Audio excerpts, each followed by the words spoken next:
এই গড় সরণ বের করার কনসেপ্টটা যদি তুমি বুঝতে পারো, তাহলে আমি এরপরে যে সকল সৃজনশীল সমস্যাগুলো সমাধান করব, আমি সমাধান করে দেওয়ার আগে তুমি নিজেই সমাধান করতে পারবে। সুতরাং এখন একটু খেয়াল করো, আমরা ধরে নিলাম যে এটা হচ্ছে আমাদের একটা কুয়া বা কূপ বা যেটাই বলো। সো এটা হচ্ছে কি আমরা ধরলাম এটা আমাদের কুয়া।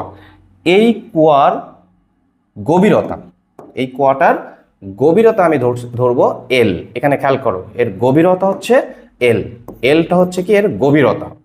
আমি ধরে নিলাম এই কুয়ার গভীরতা এল, এবং এই এল সমান আমি ধরে নিলাম যে এটা 20 মিটার। তাহলে এই কুয়ার গভীরতা হচ্ছে কত? গভীরতা এল এবং সেটা 20 মিটার। এইচ কিন্তু আমরা বলছি গড় সরণ, আর এটা কিন্তু গভীরতা। একটা গড় সরণ আর একটা হচ্ছে কি গভীরতা। সুতরাং এই গভীরতা হচ্ছে কি 20 মিটার।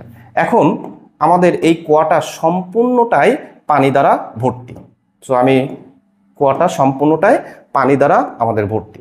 এখন যদি বলে যে এই কুয়ার সম্পূর্ণ পানি তোলা হচ্ছে, কতটুকু পানি?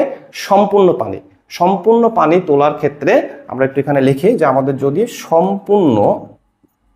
সম্পূর্ণ পানি তুলতে বলে, তাহলে সেক্ষেত্রে আমার গড় সরণটা কত হবে, অর্থাৎ এইচটা কত হবে। সো তুমি এখানে খেয়াল করো যে পানির এই যে এই কুয়ার এখানে তার সরণ কত? 0, আর এখানে তার সরণ কত? L। আর এই গড় সরণ বের করার জন্য আমরা সবসময় এই ফর্মুলাটা মনে রাখবো যে গড় সরণ H = আমাদের আদি সরণ প্লাস শেষ সরণ বাই 2। আদি সরণ প্লাস শেষ সরণ বাই 2। এখন যদি এই কুয়ার সম্পূর্ণ পানি আমাকে তুলতে বলে, তাহলে এই কুয়ার ক্ষেত্রে এর গড় সরণ H = কি হবে? আদি সরণ হচ্ছে 0, শেষ সরণ হচ্ছে কত? L বাই হচ্ছে কি 2।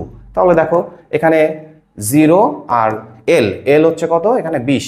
দ্যাট মিনস 20/2, দ্যাট মিনস এর গড় সরণ হবে হচ্ছে কত? 10 মিটার। সুতরাং আমরা যখন এর ক্ষমতা বের করব mgh/t, এইচ এর মান হবে কিন্তু 10 মিটার। এইচ এর মান কিন্তু 20 মিটার না। অনেকেই এই জায়গাটা ভুল করো। পাম্পের অঙ্কগুলো করার ক্ষেত্রে আমার অবশ্যই এই কুয়ার বা কূপের গড় সরণটা বের করতে হবে। আর এখানে যদি ভর হয়, ভর কত? সম্পূর্ণ পানি তুলছে, দ্যাট মিনস m হবে কি আর সম্পূর্ণ পানির ভর। এখন যদি এই কুয়াটার সম্পূর্ণ পানি তুলতে না বলে, যদি এই কুয়াটার অর্ধেক পানি তুলতে বলে, অর্ধেক পানি যদি তুলতে বলে, তাহলে আমরা দেখো আরেকটা আমরা কুয়া আঁকলাম। এখন এই কুয়াটার অর্ধেক পানি তুলতে হবে। সো দেখো এই কুয়ার যদি অর্ধেক, এটা কি সম্পূর্ণটাই পানি